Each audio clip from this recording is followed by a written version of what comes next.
Hi, I'm Shakaila Forbes-Bell, fashion psychologist, stylist, and author of the best-selling book, Big Dress Energy. Welcome to the Wearapy Show, where we use psychology and not pressure to transform how people dress and, more importantly, how they see themselves. Each episode, I work with real people who've lost their connection to their wardrobe and help them uncover the emotional roots of their style struggles. Today's guest is Glo Lubanga-Kene, a true multi-hyphenate, a presenter, model, content creator, and a barista from London, who is a big fan of fashion and has a wonderfully created closet, but he's been feeling somewhat disconnected from his edgy side. I'm going to use fashion psychology to help Glo pinpoint where that disconnect has stemmed from and to help him inject more androgyny into his wardrobe so that he can represent every part of his identity and nurture that masculine side. Let's start by hearing his story straight from his own wardrobe.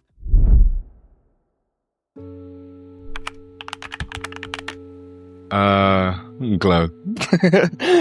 Bright, loud, a lot of accessories, usually silver accessories. I'm not really a gold person, but I'm trying to branch out. Yeah, usually colorful, bright, bold. To me, it kind of feels like play. It feels like a ritual. It feels like being a teenager and playing like those like Barbie and like Bratz games on the computer, or watching a Hannah Montana makeover montage. It feels like magic. More boxy silhouettes, things that look, I don't know, things that accentuate like my physicality. So things that like have volume or like have weight to them or make me look sharper. Yeah. One, I hate being too hot. I hate being too hot. I hate being too hot. I hate being too hot. I really hate being too hot. Also, I think I've always been somebody who shops like outfits. So like I tend to buy clothes envisioning them for a specific outfit, and some of my clothes don't necessarily work together, if that makes sense. I think it's the first way to communicate who you are before you have a conversation with somebody. I think it says a lot about your psychology. I think it says a lot about who you want to be, because I think a lot of style is aspirational, and people are presenting themselves in the way or manner in which they want to exist. Yeah. I want to have fun. I want to get out of my comfort zone. And look at myself from a different angle. Yeah. Glo, thank you so much for joining me on the Wearapy Show. How are you feeling today? Hungover. I'm in good spirits. And I've got good spirits in me. We love to hear it. We had an initial chat before just talking about your style, and you said something I really liked. You said your style's always been loud, stylish, with a glimmer of chaos, which I think makes sense since you come here hungover. But it's reflecting the style of it. But now you said you're ready for your next chapter, and you described that as more edgy, more alternative, and more layered, more you. So I want to unpack like where your style can take you. Okay. But first, we spoke to your good friend Cleo. You said Cleo. She described you as someone who cannot not stand out. She said, as you are 6'7", you are unapologetically charismatic. They also said that money and finding pieces in your size does hold you back. So I wanted to ask, like, how does that feel for you? Like, you knowing exactly kind of what you want, but then having these limits when you shop. Honestly, it's kind of frustrating. It feels like there's like a disparity or disconnect between who I am and how I present, because it's like I know exactly what I want to look like. Like I see it every day. I can make a mood board. I can point it out to you, but then it's like I find trouble with finding things my size or for the like specific silhouette that I want. Especially being a taller person, it's like even baggy clothes don't necessarily always look baggy in the right way on me. Or when I'm layering, sometimes things can feel like claustrophobic or constricting. Because I feel like to achieve a layered effect on me, I need to be very dramatic with it. Yeah, you said something about layered and constricting. So comfort and like how you like feel is important as just how you look as well. Yeah. So I'm autistic. So I have some like sensory dispositions. Like I hate sweating. Oh, and nothing makes me angrier than sweating. Like so. Layering is difficult for me because as someone who moves a lot and is usually quite social, it's like I need a fit where I can walk around a room and not break out into a sweat or not feel uncomfortable, not feel too hot.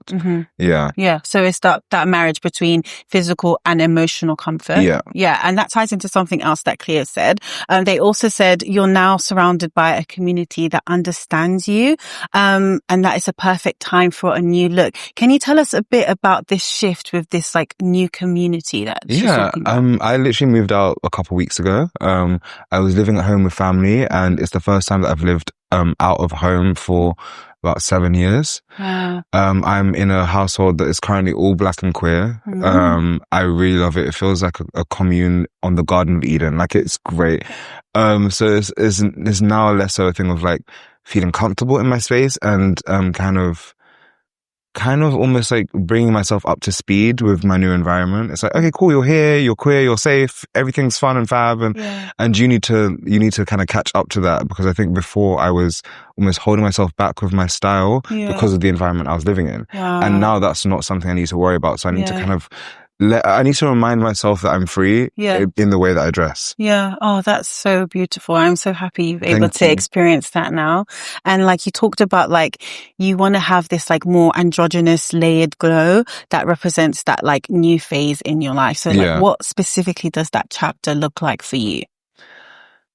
Could you repeat the question? My mind wanders. Sorry. You said that you want this more androgynous layered glow. And what would you say that new chapter looks like for you? I kind of want to, I feel like I want to surprise people with my style. I think people are so used to me like always looking good and always dressing, but I feel like sometimes I look too refined. So I think I want to look a bit more chaotic. Like I want to lean into asymmetry. I want to lean into fits that don't look the same on 2 different days.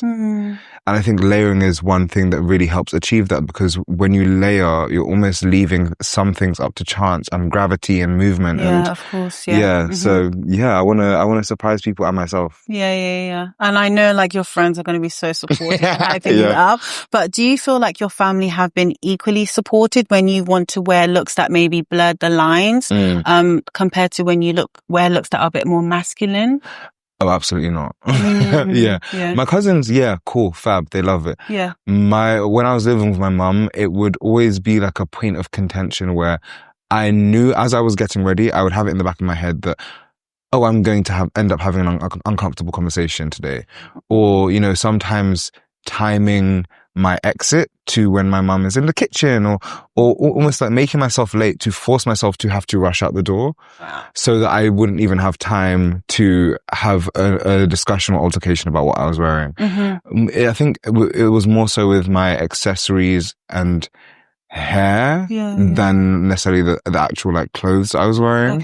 Because in terms of like clothing, my mom tends to like my style most of the time. It's more so I think I'm quite a maximalist, and sometimes I get the idea that she felt like I was doing too much, if that makes sense. Yeah. Oh, that's interesting. And I wanted to share something with you. It's from a 2022 paper. It's called Textile and Leather Review. It says the day when skirts were just for women and trousers were for men are gone. Gender is no longer dictated by how we dress, but clothes are an extension of your mood, identity, and attitude, and they shape how people see you in return. So when you push your style into this more androgynous way, how do you think people will like see you now? And does that excite you, or does it make you a bit nervous? Honestly, I don't know, and that's what excites me. I think I'm quite like a type A person. I plan everything. I'm very meticulous. Like I have really good like autistic pattern recognition. So I usually know how things are going to go. And so I think the fun part about this is I don't know what to expect. And I think so much of androgyny is like almost like the gray area. So much of it is left up to chance. So much of it is like nuance and open to interpretation. Yeah. And so one person might receive me in one way and someone else might receive me in a completely different way. Yeah. And I think that's the fun part. Yeah. It's like, just because I'm dressing androgynous doesn't mean people perceive me as that. Some people might perceive it as more feminine. Some people might perceive it as more masculine, especially because of the body I inhabit. Yeah. So I think that's the really interesting part, like having the freedom to present differently whilst looking the same. Yeah. If that makes sense. It does. It's like, the fear of the unknown, but it being like a new chapter, something. Which is a very Gemini trait. I'm a Gemini. Oh, okay. That all makes sense. We love change and fluidity and Okay. And just to wrap it up, like, I know you're so intentional. You're a bit of a maximalist. So, and you said that you find like kind of simplistic styles a bit basic. Yeah. But what do you think like makes you feel like a bit like wary of refinement? I think I am someone who really enjoys standing out. And so for me, I'm like, I don't want to be in a room and look like I'm the same as the other boys in the room. Okay. No offense to them, but like, I'm like, most of the time when I'm in a room full of other men, I feel better than them. And so I want to look that. Oh, okay. Yeah. We love that. Like, I don't want someone to be able to like assume the same of me as everyone else in the room. Yeah. That makes sense. No, that makes sense. Oh, thank you so much, Glo, for digging in with us today. Thank you for coming with me on this journey. We're going to make you more refined, but still stand out and be bold, embrace that maximalism and this new safe chapter that you're on now. Yeah. So let's get you into some clothes. Exciting. Let's go. Ever wondered why so many people still think that pink is for girls and blue is for boys? Let's break down that nonsense with some fashion psychology. From as young as 3 or 4, kids know their gender. But before they have the words for it, they use colour to express themselves. Most parents, maybe without even realising it, dress kids in rigid colour clothes. Pink is for girls, blue is for boys. That shapes how we see gender, even before we pick our own outfits. But here's where it gets interesting. In Japan, psychologists tested men by putting them in either a pink or a blue coat. Men with low self-esteem felt more feminine in pink, but confident men, pink made them feel more powerful. So the difference wasn't the color. It was the mindset wearing it. So yes, clothes do talk, but you decide what they say. If you want to blur gender lines with color, it's not about the outfit. It's about whether you feel strong enough to wear it. That's fashion psychology in action.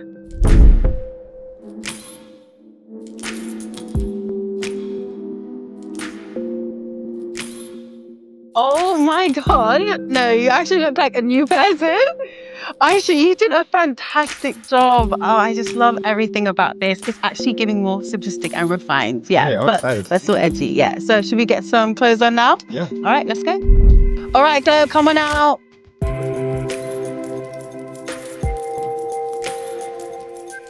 All right, have a look. Whoa. Okay. Oh, we like it. Yeah, so we wanted to give you layers, right? So sometimes people would just wear like a normal hoodie, but we wanted to put a white shirt underneath it. It gives that more like sophisticated edge to it. Of course, we had to like masculine it up with the leather jacket too. It's from eBay. And I love the like striped trousers as well in it. Like, I just think that adds more dimension. And, you know, sometimes we're not going to get the long trousers that we always want. You know, it's very difficult. Sometimes shops, they just don't cater. So we just leaned into it. And with these like cute little loafer slippers and just a peek of the white socks. How do you feel? I like it. Yeah. I really like the weight of the jacket. Yeah. I like a good solid jacket. Do you know what? Yeah. The only thing I'm not feeling confident about is the text on the hoodie. Oh, the text. What's it saying? Huh? Oh, I don't even know. Mondays are optional. But that's just because I usually go textless. Oh, okay. So I think this is out of my comfort zone. Yeah, okay. Well, that's what we're here to do. Wearapy show. We're going to push you out of your comfort zone. And I think you look amazing. I feel amazing. Yeah. I like this. I really like this. All right, so Glo, we have in this sickening leather brown jacket that is from eBay, and I paired it with these brown trousers. They're from Jaded London. This brown hoodie is from Mango. That's £50, and then we have this white shirt that's from Amazon. That's only £15. I really liked it. And these gorgeous shoes. They are from June, and their mules are £40. Okay, Glo, come on out. All right, have a look. Oh, yeah. Yeah. This is a bit of me. Oh, this is hard. Love that. Yeah, I thought it was so cool. You know, we want to play into the proportions. If we can't really get the long trousers we want, just get the shorts. You've got amazing legs as well. Yeah, and we wanted to go with the layers. From a psychological perspective, layers, it signifies creativity. I love it. Yeah. Right, we have this ombre shirt. I absolutely love this one. I saw it on Zalando. It just absolutely gave. This little bag here is from House of Holland. And then we have these Urban Outfitters shorts. They were £60. And we brought back the Dune slippers at £40. It's so giving. I love it. Come on, girl, come out. All right, give me the card. Oh, fun. Yeah. I like this. Yeah, so a bit of colour. Yeah. So I know you said you're a bit used to some colour, but maybe not in a more simplistic kind of refined way. I feel like this look is giving a bit more masculine, especially like with the bomber jacket, giving you like volume there. Again, with like the more simplistic cargo trousers and like white sneakers. And then again, the mixed metals. It's something different as well, which you like, you want to stand out. How do you feel in this one? I really like the colours. Yeah. I'm loving this jumper especially. Yeah. Orange is a great colour. The necklace, gorgeous. Yeah. Whole bottom half, great. Yeah. Love it. Yeah. Amazing. Perfect. So this white t-shirt is from Marks and Spencer's and it's only £8. And I love this orange Boohoo jumper that is £17, especially with the blue bomber, also from Boohoo. And then we have some cream cargos from Bershka, and we topped it off with these cream Zara trainers that are £28. If you're watching this and you've ever felt like your clothes don't reflect the real you, maybe it's time to rewrite your style story. Not for anyone else, but for yourself. Because the moment you start to dress for who you are instead of who you think you should be, everything changes. Here are 3 tips to help you keep that big dress energy going. Number 1, dress to reflect, not to perform. Self-verification theory shows that we're more confident when our appearance aligns with how we see ourselves. Let's get your clothing to reflect your true inner truth, not just what's expected of you. Number 2, don't fear the shift. Style is allowed to evolve. Identity is fluid, especially after major life shifts. Changing your style doesn't mean you're abandoning who you were. It means you're honoring who you're becoming. And number 3, build a wardrobe that supports you emotionally. Enclothed cognition shows that what we wear changes how we feel. Choose textures, cuts, and colors that can make you feel grounded, strong, and calm, whatever masculinity looks like for you. Thank you so much for joining us on this journey today.